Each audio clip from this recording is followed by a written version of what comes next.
ಅಕ್ಕಮಹಾದೇವಿಯ ವಚನಗಳು. ಕರ್ತೃ ಕೃತಿ ಪರಿಚಯ. ಅಕ್ಕಮಹಾದೇವಿ ಕನ್ನಡ ವಚನ ಸಾಹಿತ್ಯದ ತೇಜಸ್ವಿನಿ.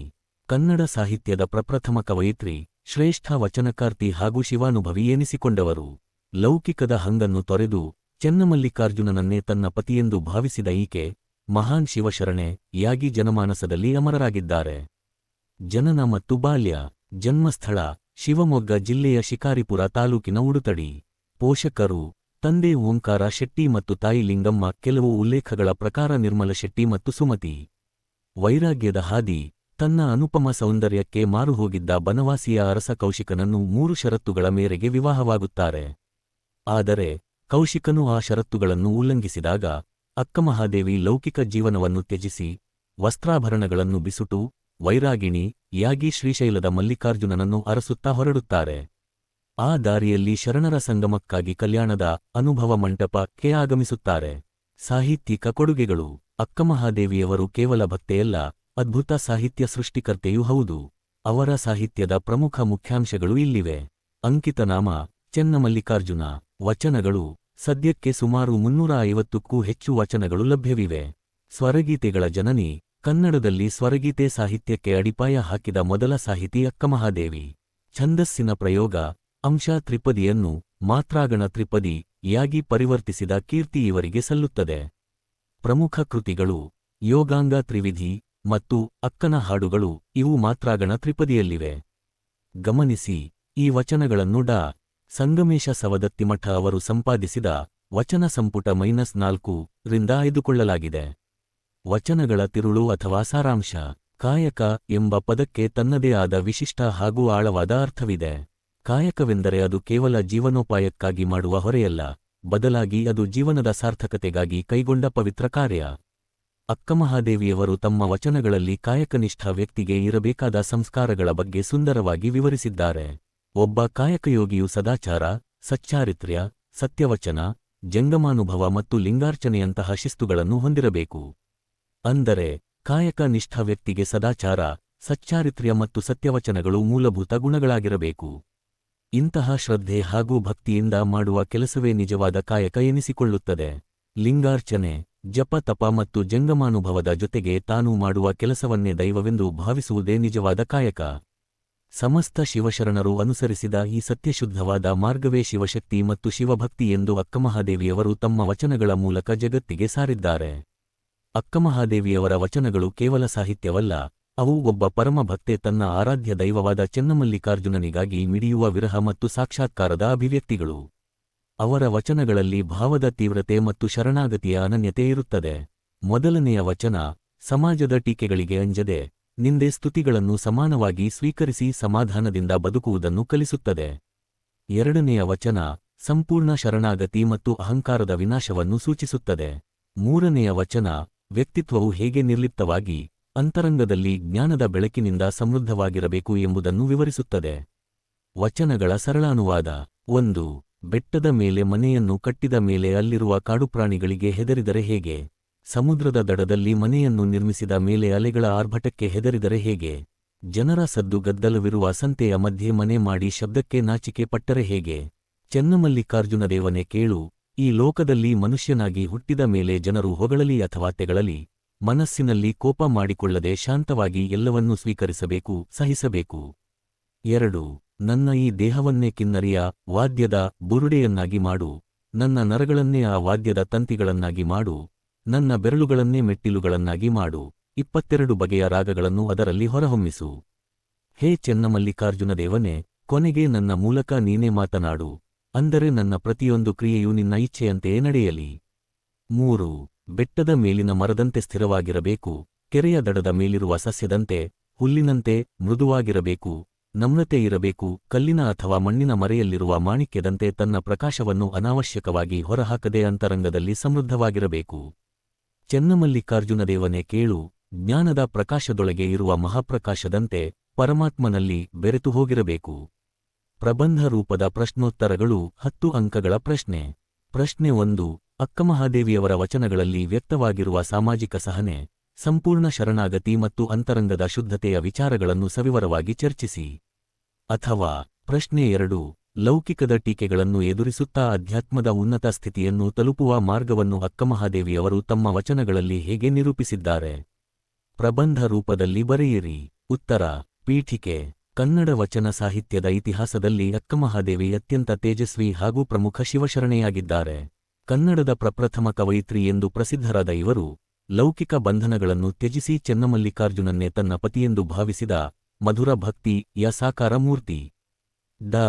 ಸಂಗಮೇಶ ಸವದತ್ತಿಮಠ ಅವರು ಸಂಪಾದಿಸಿದ ವಚನ ಸಂಪುಟ -4 ರಿಂದ ಆಯ್ದುಕೊಳ್ಳಲಾದ ಇವರ ಪ್ರಸ್ತುತ ವಚನಗಳು ಕೇವಲ ಸಾಹಿತ್ಯಿಕ ಮೌಲ್ಯವನ್ನಷ್ಟೇ ಹೊಂದಿಲ್ಲ, ಬದಲಿಗೆ ಸಮಾಜದಲ್ಲಿ ಬದುಕುವ ಕಲೆ, ಅಹಂಕಾರದ ವಿನಾಶ ಮತ್ತು ಆಧ್ಯಾತ್ಮಿಕ ಸಾಕ್ಷಾತ್ಕಾರದ ಹಂತಗಳನ್ನು ಸುಂದರವಾಗಿ ಅನಾವರಣಗೊಳಿಸುತ್ತವೆ.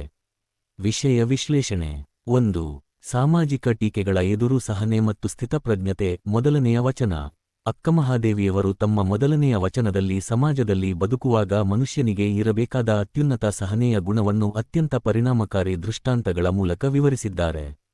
ಬೆಟ್ಟದ ಮೇಲಿನ ಮನೆ ಮತ್ತು ಕಾಡುಪ್ರಾಣಿಗಳು. ಬೆಟ್ಟದ ಮೇಲೆ ಮನೆಯನ್ನು ಕಟ್ಟಿದ ನಂತರ ಅಲ್ಲಿಗೆ ಬರುವ ಕ್ರೂರ ಪ್ರಾಣಿಗಳಿಗೆ ಹೆದರಿದರೆ ಬದುಕಲು ಸಾಧ್ಯವಿಲ್ಲ. ಸಮುದ್ರದ ದಡದ ಮನೆ ಮತ್ತು ಅಲೆಗಳ ಆರ್ಭಟ. ಸಮುದ್ರ ತೀರದಲ್ಲಿ ವಾಸಿಸುತ್ತಾ ಅಲೆಗಳ ಅಬ್ಬರಕ್ಕೆ ದಿಗಿಲುಗೊಂಡರೆ ನೆಮ್ಮದಿ ಸಿಗುವುದಿಲ್ಲ. ಸಂತೆಯೊಳಗಿನ ಮನೆ ಮತ್ತು ಶಬ್ದ. ಸದಾ ಜನರಿಂದ ಗಿಜಿಗುಟ್ಟುವ ಸಂತೆಯ ಮಧ್ಯೆ ಮನೆ ಮಾಡಿ ಅಲ್ಲಿನ ಸದ್ದು ಗದ್ದಲಕ್ಕೆ ನಾಚಿಕೆ ಪಟ್ಟರೆ ಅಥವಾ ಕಿರಿಕಿರಿ ಮಾಡಿಕೊಂಡರೆ ಬದುಕು ಸಾಗದು. ಸಂದೇಶ.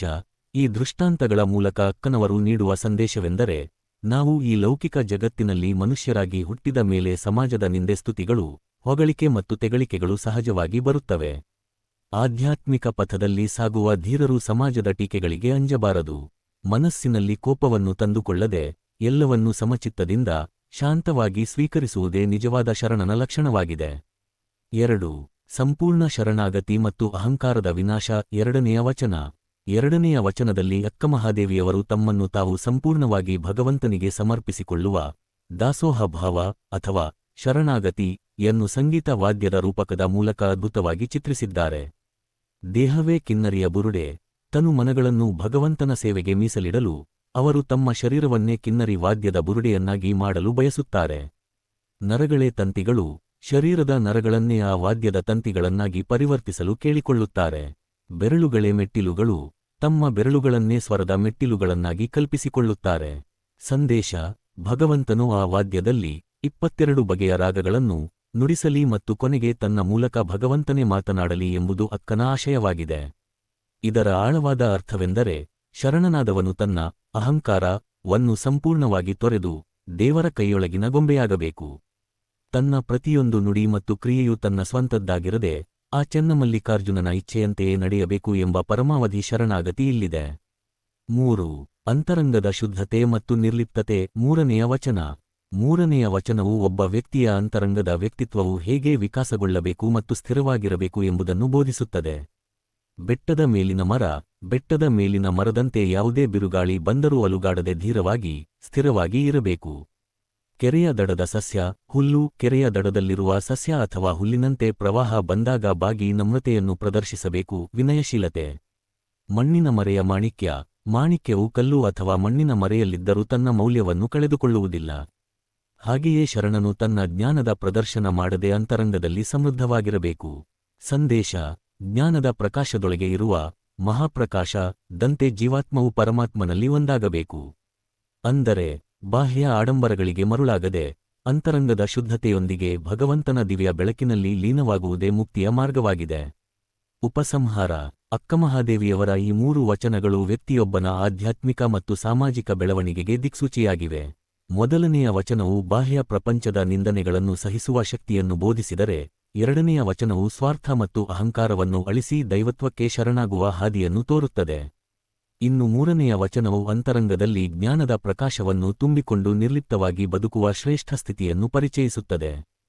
ಹೀಗಾಗಿ ಅಕ್ಕನ ವಚನಗಳು ಕೇವಲ ಅಂದಿನ ಕಾಲದ ಧಾರ್ಮಿಕ ಅಭಿವ್ಯಕ್ತಿಯಾಗಿರದೆ, ಇಂದಿನ ಆಧುನಿಕ ಸಮಾಜದ ಮಾನಸಿಕ ನೆಮ್ಮದಿಗೂ ಅತ್ಯಗತ್ಯವಾದ ಜೀವನ ಮೌಲ್ಯಗಳಾಗಿವೆ. ಟಿಪ್ಪಣಿ ರೂಪದ ಪ್ರಶ್ನೋತ್ತರಗಳು. ಪ್ರತಿಯೊಂದಕ್ಕೂ 5 ಅಂಕಗಳು. ಪ್ರಶ್ನೆ 1. ಮೊದಲನೆಯ ವಚನದಲ್ಲಿ ವ್ಯಕ್ತವಾಗಿರುವ ಸಾಮಾಜಿಕ ಸಹನೆಯ ವಿಚಾರವನ್ನು ಕುರಿತು ಟಿಪ್ಪಣಿ ಬರೆಯಿರಿ. ಉತ್ತರ. ಪೀಠಿಕೆ. ಅಕ್ಕಮಹಾದೇವಿಯವರ ಮೊದಲನೆಯ ವಚನವು ಸಮಾಜದಲ್ಲಿ ಬದುಕುವಾಗ ಶರಣನಿಗೆ ಇರಬೇಕಾದ ಸಹನೆ ಮತ್ತು ಸ್ಥಿತಪ್ರಜ್ಞತೆಯನ್ನು ಬೋಧಿಸುತ್ತದೆ. ಸಮಾಜದ ಟೀಕೆಗಳಿಗೆ ಅಂಜದೆ ಸಮಾಧಾನದಿಂದ ಬದುಕುವುದೇ ಈ ವಚನದ ಮುಖ್ಯ ಆಶಯವಾಗಿದೆ. ದೃಷ್ಟಾಂತಗಳು. ಅಕ್ಕನವರು ತಮ್ಮ ವಾದವನ್ನು ಸಮರ್ಥಿಸಲು 3 ಅತ್ಯುನ್ನತ ಲೌಕಿಕ ದೃಷ್ಟಾಂತಗಳನ್ನು ನೀಡಿದ್ದಾರೆ. 1. ಬೆಟ್ಟದ ಮೇಲೆ ಮನೆಯನ್ನು ಕಟ್ಟಿದ ಮೇಲೆ ಅಲ್ಲಿಗೆ ಬರುವ ಕಾಡುಪ್ರಾಣಿಗಳಿಗೆ ಹೆದರಿ ಬದುಕಲು ಸಾಧ್ಯವಿಲ್ಲ. 2. ಸಮುದ್ರದ ದಡದಲ್ಲಿ ಮನೆ ಮಾಡಿದ ಮೇಲೆ ಅಲೆಗಳ ಭೋರ್ಗರೆತಕ್ಕೆ ನಡುಗಿದರೆ ನೆಮ್ಮದಿ ಇರುವುದಿಲ್ಲ. 3. ಸದಾ ಗದ್ದಲವಿರುವ ಸಂತೆಯ ಮಧ್ಯೆ ಮನೆ ಕಟ್ಟಿಕೊಂಡ ಮೇಲೆ ಶಬ್ದಕ್ಕೆ ಕಿರಿಕಿರಿ ಮಾಡಿಕೊಂಡರೆ ಬದುಕು ಸಾಗದು. ತಾತ್ಪರ್ಯ: ಈ ಲೋಕದಲ್ಲಿ ಮನುಷ್ಯನಾಗಿ ಹುಟ್ಟಿದ ಮೇಲೆ ಸಮಾಜದಲ್ಲಿ ಹೊಗಳಿಕೆ ಮತ್ತು ತೆಗಳಿಕೆಗಳು, ನಿಂದೆ ಸ್ತುತಿಗಳು ಬರುವುದು ಅನಿವಾರ್ಯ. ಮುಕ್ತಾಯ: ಆಧ್ಯಾತ್ಮಿಕ ಪಥದಲ್ಲಿ ನಡೆಯುವ ಶರಣರು ಸಮಾಜದ ನಿಂದನೆಗಳಿಗೆ ಧೃತಿಗೆಡಬಾರದು. ಮನಸ್ಸಿನಲ್ಲಿ ಕೋಪಕ್ಕೆ ಎಡೆಕೊಡದೆ ಎಲ್ಲವನ್ನೂ ಸಮಚಿತ್ತದಿಂದ ಮತ್ತು ಶಾಂತವಾಗಿ ಸ್ವೀಕರಿಸಬೇಕೆಂದು ಅಕ್ಕಮಹಾದೇವಿಯವರು ತಮ್ಮ ಆರಾಧ್ಯ ದೈವ ಚೆನ್ನಮಲ್ಲಿಕಾರ್ಜುನ ನ ಸಾಕ್ಷಿಯಾಗಿ ಸಾರಿದ್ದಾರೆ. ಪ್ರಶ್ನೆ 2. ಅಕ್ಕಮಹಾದೇವಿಯವರು ಕಿನ್ನರಿ ವಾದ್ಯ ದ ರೂಪಕದ ಮೂಲಕ ಸಂಪೂರ್ಣ ಶರಣಾಗತಿಯನ್ನು ಹೇಗೆ ಬಿಂಬಿಸಿದ್ದಾರೆ? ಟಿಪ್ಪಣಿ ಬರೆಯಿರಿ. ಉತ್ತರ. ಪೀಠಿಕೆ: ಅಕ್ಕಮಹಾದೇವಿಯವರ 2ನೆಯ ವಚನವು ಸಂಪೂರ್ಣ ಶರಣಾಗತಿ ಮತ್ತು ಅಹಂಕಾರದ ವಿನಾಶವನ್ನು ಸೂಜಿಪೂಯಕವಾಗಿ ಚಿತ್ರಿಸುತ್ತದೆ. ಇಲ್ಲಿ ಅಕ್ಕನವರು ತಮ್ಮನ್ನು ತಾವು ಸಂಪೂರ್ಣವಾಗಿ ಭಗವಂತನಿಗೆ ಅರ್ಪಿಸಿಕೊಳ್ಳುವ ಮಧುರ ಭಕ್ತಿ ಯ ಉತ್ತುಂಗ ಸ್ಥಿತಿಯನ್ನು ತಲುಪಿದ್ದಾರೆ. ವಾದ್ಯದ ರೂಪಕಗಳು: ತಮ್ಮ ದೇಹ ಮತ್ತು ಆತ್ಮವನ್ನು ಭಗವಂತನ ಇಚ್ಛೆಯಂತೆ ಬಳಸಿಕೊಳ್ಳಲು ಅಕ್ಕನವರು ಸಂಗೀತದ ವಾದ್ಯವಾದ ಕಿನ್ನರಿ ಯ ರೂಪಕವನ್ನು ಬಳಸಿದ್ದಾರೆ. ತಮ್ಮ ದೇಹವನ್ನೇ ಕಿನ್ನರಿ ವಾದ್ಯದ ಬುರುಡೆಯನ್ನಾಗಿ ಮಾಡು ಎನ್ನುತ್ತಾರೆ. ತಮ್ಮ ಶರೀರದ ನರಗಳನ್ನೇ ಆ ವಾದ್ಯದ ತಂತಿಗಳನ್ನಾಗಿ ಪರಿವರ್ತಿಸಲು ಕೋರುತ್ತಾರೆ. ತಮ್ಮ ಬೆರಳುಗಳನ್ನೇ ಆ ಸ್ವರದ ಮೆಟ್ಟಿಲುಗಳನ್ನಾಗಿ ಕಲ್ಪಿಸಿಕೊಳ್ಳುತ್ತಾರೆ. ಆಧ್ಯಾತ್ಮಿಕ ಅರ್ಥ: ಭಗವಂತನು ಈ ವಾದ್ಯದಲ್ಲಿ 22 ಬಗೆಯ ರಾಗಗಳನ್ನು ಹೊರಹೊಮ್ಮಿಸಲಿ ಮತ್ತು ಕೊನೆಗೆ ತನ್ನ ಮೂಲಕ ತಾನೇ ಮಾತನಾಡಲಿ ಎಂಬುದು ಅಕ್ಕನ ಆಶಯವಾಗಿದೆ. ಮುಕ್ತಾಯ: ಶರಣನಾದವನಿಗೆ ತನ್ನದೇ ಆದ ಸ್ವತಂತ್ರ ಅಹಂಕಾರ ಇರಬಾರದು. ತನ್ನ ಪ್ರತಿಯೊಂದು ನುಡಿ, ನಡೆ ಮತ್ತು ಕ್ರಿಯೆಯೂ ಆ ಚೆನ್ನಮಲ್ಲಿಕಾರ್ಜುನನ ಇಚ್ಛೆಯಂತೆಯೇ ನಡೆಯಬೇಕು ಎಂಬ ಅತ್ಯುನ್ನತ ದಾಸೋಹ ಭಾವ ಈ ಟಿಪ್ಪಣಿಯ ತಿರುಳಾಗಿದೆ. ಪ್ರಶ್ನೆ 3. 3ನೆಯ ವಚನದಲ್ಲಿ ಬರುವ ಅಂತರಂಗದ ಶುದ್ಧತೆ ಮತ್ತು ನಿರ್ಲಿಪ್ತತೆ ಯ ವಿಚಾರವನ್ನು ಸಂಕ್ಷಿಪ್ತವಾಗಿ ವಿವರಿಸಿ. ಉತ್ತರ. ಪೀಠಿಕೆ: ಅಕ್ಕಮಹಾದೇವಿಯವರ 3ನೆಯ ವಚನವು ಒಬ್ಬ ಶಿವಶರಣನ ವ್ಯಕ್ತಿತ್ವವು ಅಂತರಂಗದಲ್ಲಿ ಹೇಗೆ ಸಮೃದ್ಧವಾಗಿರಬೇಕು ಮತ್ತು ಬಾಹ್ಯ ಪ್ರಪಂಚದಲ್ಲಿ ಹೇಗೆ ನಿರ್ಲಿಪ್ತವಾಗಿರಬೇಕು ಎಂಬುದನ್ನು ಅತ್ಯಂತ ಮಾರ್ಮಿಕವಾಗಿ ತಿಳಿಸುತ್ತದೆ. ಪ್ರಮುಖ ಮುಖ್ಯಾಂಶಗಳು: ಅಕ್ಕನವರು ಇಲ್ಲಿ 3 ಪ್ರಕೃತಿಯ ಸಹಜ ಗುಣಗಳನ್ನು ಮಾನವನ ಸಂಸ್ಕಾರಕ್ಕೆ ಹೋಲಿಸಿದ್ದಾರೆ. 1. ಸ್ಥಿರತೆ: ಬೆಟ್ಟದ ಮೇಲಿನ ಮರದಂತೆ ಎಂತಹ ಕಷ್ಟದ ಬಿರುಗಾಳಿ ಬಂದರೂ ಅಲುಗಾಡದ ಸ್ಥಿರತೆ ಶರಣನಿಗೆ ಇರಬೇಕು. 2. ನಮ್ರತೆ: ಕೆರೆಯ ದಡದ ಮೇಲಿರುವ ಸಸ್ಯದಂತೆ, ಹುಲ್ಲಿನಂತೆ ಪ್ರವಾಹ ಅಥವಾ ಸಂದರ್ಭ ಬಂದಾಗ ಬಾಗಿ ನಡೆಯುವ ವಿನಯಶೀಲತೆ ಇರಬೇಕು. 3. ರಹಸ್ಯ ಸಮೃದ್ಧಿ: ಕಲ್ಲಿನ ಅಥವಾ ಮಣ್ಣಿನ ಮರೆಯಲ್ಲಿ ಅಡಗಿರುವ ಮಾಣಿಕ್ಯದಂತೆ, ಶರಣನು ತನ್ನ ಜ್ಞಾನವನ್ನು ಆಡಂಬರಕ್ಕಾಗಿ ಬಾಹ್ಯವಾಗಿ ಪ್ರದರ್ಶಿಸದೆ ಅಂತರಂಗದಲ್ಲಿ ಜ್ಞಾನದ ಬೆಳಕನ್ನು ತುಂಬಿಕೊಂಡಿರಬೇಕು. ಮುಕ್ತಾಯ: ಕೊನೆಯದಾಗಿ ಜ್ಞಾನದ ಪ್ರಕಾಶದೊಳಗೆ ಇರುವ ಮಹಾಪ್ರಕಾಶ ದಂತೆ ಅಂದರೆ ಜೀವಾತ್ಮವು ಪರಮಾತ್ಮನ ದಿವ್ಯ ಬೆಳಕಿನಲ್ಲಿ ಸಂಪೂರ್ಣವಾಗಿ ಬೆರೆತು ಹೋಗಬೇಕು. ಬಾಹ್ಯ ಪ್ರಪಂಚದ ಮೋಹಕ್ಕೆ ಒಳಗಾಗದೆ ಅಂತರಂಗದ ಶುದ್ಧತೆಯ ಮೂಲಕ ಚೆನ್ನಮಲ್ಲಿಕಾರ್ಜುನನಲ್ಲಿ ಲೀನವಾಗುವುದೇ ನಿಜವಾದ ಮುಕ್ತಿ ಎಂಬುದು ಈ ವಚನದ ಸಂದೇಶವಾಗಿದೆ. 2 ಅಂಕದ ಪ್ರಶ್ನೋತ್ತರಗಳು. ಪ್ರಶ್ನೆ 1. ಬೆಟ್ಟದ ಮೇಲೆ ಮನೆ ಮಾಡಿದವನು ಯಾರಿಗೆ ಹೆದರಬಾರದು ಮತ್ತು ಏಕೆ? ಉತ್ತರ. ಬೆಟ್ಟದ ಮೇಲೆ ಮನೆ ಮಾಡಿದವನು ಅಲ್ಲಿರುವ ಕಾಡುಪ್ರಾಣಿಗಳಿಗೆ ಹೆದರಬಾರದು. ಏಕೆಂದರೆ ಬೆಟ್ಟದ ಮೇಲೆ ವಾಸಿಸತೊಡಗಿದ ಮೇಲೆ ಅಲ್ಲಿ ಪ್ರಾಣಿಗಳು ಬರುವುದು ಸಹಜ, ಅವುಗಳಿಗೆ ಹೆದರಿದರೆ ನೆಮ್ಮದಿಯಿಂದ ಬದುಕಲು ಸಾಧ್ಯವಿಲ್ಲ. ಪ್ರಶ್ನೆ 2. ಸಮುದ್ರದ ದಡ ಹಾಗೂ ಸಂತೆಯ ಮಧ್ಯೆ ಮನೆ ಮಾಡಿದವರಿಗೆ ಅಕ್ಕನವರು ನೀಡುವ ಸಲಹೆಯೇನು? ಉತ್ತರ. ಸಮುದ್ರದ ದಡದಲ್ಲಿ ಮನೆ ಮಾಡಿದವನು ಅಲೆಗಳ ಆರ್ಭಟಕ್ಕೆ ಹೆದರಬಾರದು ಮತ್ತು ಸದಾ ಗದ್ದಲವಿರುವ ಸಂತೆಯ ಮಧ್ಯೆ ಮನೆ ಮಾಡಿದವನು ಆ ಶಬ್ದಕ್ಕೆ ಕಿರಿಕಿರಿ ಮಾಡಿಕೊಳ್ಳದೆ ಅಥವಾ ನಾಚಿಕೆ ಪಡದೆ ಸಮಾಧಾನದಿಂದ ಇರಬೇಕು. ಪ್ರಶ್ನೆ 3. ಮನುಷ್ಯನಾಗಿ ಹುಟ್ಟಿದ ಮೇಲೆ ಸಮಾಜದಲ್ಲಿ ಹೇಗೆ ಬದುಕಬೇಕು ಎಂದು ಅಕ್ಕಮಹಾದೇವಿ ಹೇಳುತ್ತಾರೆ? ಉತ್ತರ. ಮನುಷ್ಯನಾಗಿ ಹುಟ್ಟಿದ ಮೇಲೆ ಸಮಾಜದಲ್ಲಿ ಜನರು ಹೊಗಳಲಿ ಅಥವಾ ತೆಗಳಲಿ, ಅದಕ್ಕೆ ಮನಸ್ಸಿನಲ್ಲಿ ಕೋಪ ಮಾಡಿಕೊಳ್ಳದೆ ಎಲ್ಲವನ್ನೂ ಶಾಂತವಾಗಿ ಮತ್ತು ಸಮಚಿತ್ತದಿಂದ ಸ್ವೀಕರಿಸಿ ಬದುಕಬೇಕು. ಪ್ರಶ್ನೆ 4. 2ನೆಯ ವಚನದಲ್ಲಿ ಅಕ್ಕಮಹಾದೇವಿಯವರು ತಮ್ಮ ದೇಹ ಮತ್ತು ನರಗಳನ್ನು ಏನನ್ನಾಗಿ ಮಾಡಲು ಕೋರುತ್ತಾರೆ? ಉತ್ತರ. ಅಕ್ಕಮಹಾದೇವಿಯವರು ತಮ್ಮ ದೇಹವನ್ನೇ ಕಿನ್ನರಿ, ಸಂಗೀತ ವಾದ್ಯದ ಬುರುಡೆಯನ್ನಾಗಿ ಮತ್ತು ತಮ್ಮ ಶರೀರದ ನರಗಳನ್ನೇ ಆ ವಾದ್ಯದ ತಂತಿಗಳನ್ನಾಗಿ ಮಾಡಲು ಭಗವಂತನಲ್ಲಿ ಕೋರುತ್ತಾರೆ. ಪ್ರಶ್ನೆ 5. ನನ್ನ ಮೂಲಕ ನೀನೇ ಮಾತನಾಡಿಸು ಎಂಬ ಅಕ್ಕನ ಮಾತಿನ ಆಧ್ಯಾತ್ಮಿಕ ಆಶಯವೇನು? ಉತ್ತರ. ಇದರ ಆಶಯವೆಂದರೆ ಶರಣನು ತನ್ನ ಅಹಂಕಾರವನ್ನು ಸಂಪೂರ್ಣವಾಗಿ ತೊರೆದು ಭಗವಂತನಿಗೆ ಶರಣಾಗಬೇಕು. ಶರಣನ ಪ್ರತಿಯೊಂದು ನುಡಿ ಮತ್ತು ಕ್ರಿಯೆಯು ದೇವರ ಇಚ್ಛೆಯಂತೆಯೇ ನಡೆಯಬೇಕು ಎಂಬುದಾಗಿದೆ. ಪ್ರಶ್ನೆ 6. ಅಕ್ಕಮಹಾದೇವಿಯವರು ವಚನದಲ್ಲಿ ಉಲ್ಲೇಖಿಸಿರುವ ಸಂಗೀತದ ಅಂಶಗಳು ಯಾವುವು? ಉತ್ತರ: ಅಕ್ಕಮಹಾದೇವಿಯವರು ತಮ್ಮ ವಚನದಲ್ಲಿ ಕಿನ್ನರಿ ಎಂಬ ತಂತಿವಾದ್ಯ, ಅದರ ಬುರುಡೆ, ತಂತಿಗಳು, ಸ್ವರದ ಮೆಟ್ಟಿಲುಗಳು ಹಾಗೂ 22 ಬಗೆಯ ರಾಗಗಳ ಉಲ್ಲೇಖವನ್ನು ಮಾಡಿದ್ದಾರೆ. ಪ್ರಶ್ನೆ 7. 3ನೆಯ ವಚನದಲ್ಲಿ ಬರುವ ಮರ ಮತ್ತು ಸಸ್ಯ ದ ದೃಷ್ಟಾಂತಗಳು ಏನನ್ನು ಬೋಧಿಸುತ್ತವೆ? ಉತ್ತರ: ಬೆಟ್ಟದ ಮೇಲಿನ ಮರದಂತೆ ಎಂತಹ ಕಷ್ಟದ ಬಿರುಗಾಳಿ ಬಂದರೂ ಅಲುಗಾಡದೆ ಸ್ಥಿರವಾಗಿ ಇರಬೇಕು ಮತ್ತು ಕೆರೆಯ ದಡದ ಮೇಲಿರುವ ಸಸ್ಯದಂತೆ ಸಂದರ್ಭಕ್ಕೆ ತಕ್ಕಂತೆ ಬಾಗಿ ನಡೆಯುವ ನಮ್ರತೆಯನ್ನು ಹೊಂದಿರಬೇಕು ಎಂದು ಬೋಧಿಸುತ್ತವೆ. ಪ್ರಶ್ನೆ 8. ಮಣ್ಣಿನ ಮರೆಯ ಮಾಣಿಕ್ಯ ಎಂಬ ದೃಷ್ಟಾಂತದ ಮೂಲಕ ಅಕ್ಕನವರು ಯಾವ ಗುಣವನ್ನು ವಿವರಿಸಿದ್ದಾರೆ? ಉತ್ತರ: ಮಾಣಿಕ್ಯವು ಮಣ್ಣಿನ ಮರೆಯಲ್ಲಿದ್ದರೂ ತನ್ನ ಮೌಲ್ಯವನ್ನು ಕಳೆದುಕೊಳ್ಳುವುದಿಲ್ಲ. ಹಾಗೆಯೇ ಶರಣನಾದವನು ತನ್ನ ಜ್ಞಾನವನ್ನು ಲೋಕಕ್ಕೆ ಆಡಂಬರದಿಂದ ಪ್ರದರ್ಶಿಸದೆ ಅಂತರಂಗದಲ್ಲಿ ಜ್ಞಾನದ ಬೆಳಕನ್ನು ತುಂಬಿಕೊಂಡು ಸಮೃದ್ಧನಾಗಿರಬೇಕು ಎಂಬ ಗುಣವನ್ನು ವಿವರಿಸಿದ್ದಾರೆ. ಪ್ರಶ್ನೆ 9. ಜೀವಾತ್ಮವು ಪರಮಾತ್ಮನಲ್ಲಿ ಹೇಗೆ ಬೆರೆತು ಹೋಗಬೇಕೆಂದು ಅಕ್ಕಮಹಾದೇವಿ ಬಯಸುತ್ತಾರೆ? ಉತ್ತರ: ಜ್ಞಾನದ ಸಣ್ಣ ಪ್ರಕಾಶವು ಅಂತಿಮವಾಗಿ ಬ್ರಹ್ಮಾಂಡದ ಮಹಾಪ್ರಕಾಶದೊಳಗೆ ಒಂದಾಗುವಂತೆ ಶರಣನ ಜೀವಾತ್ಮವು ತನ್ನ ಅಸ್ತಿತ್ವವನ್ನು ಮರೆತು ಆ ಚೆನ್ನಮಲ್ಲಿಕಾರ್ಜುನನಲ್ಲಿ ಸಂಪೂರ್ಣವಾಗಿ ಬೆರೆತು ಹೋಗಬೇಕೆಂದು ಬಯಸುತ್ತಾರೆ. ಪ್ರಶ್ನೆ 10. ಅಕ್ಕಮಹಾದೇವಿಯವರ ಪ್ರಸ್ತುತ 3 ವಚನಗಳ ಮುಖ್ಯ ಸಂದೇಶಗಳೇನು?